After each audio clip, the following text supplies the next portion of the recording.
मस्तपैकी आज आमचं शेतातलं जेवण सुंदरपैकी हो का चिकन रस्सा, हे आहे बटाट्याची भाजी, इकडं बिर्याणी आहे, शेंगदाणे, काकडी आणि पिवळ्याची भाकर आणि लोणच्याची फोड.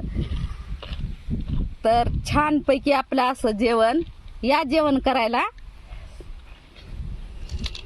आणि शेतातलं जेवण कसं वाटलं तुम्हाला, आवडलं का? आवडलं असेल तर लाईक, शेअर आणि कमेंट, सबस्क्राईब करा. धन्यवाद. Bye bye. Take care.